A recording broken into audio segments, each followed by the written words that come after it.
One of the best accessories to improve your cut quality and safety at the table saw is to use a featherboard. A featherboard is a jig made of several angled fins.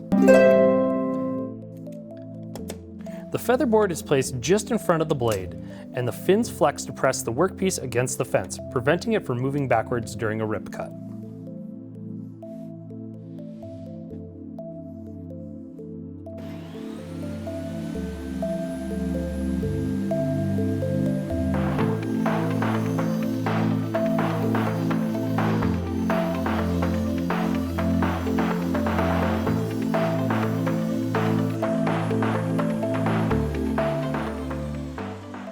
Featherboards can also be used at the router table or at a bandsaw. They come in a wide range of sizes and can either be made of wood or plastic.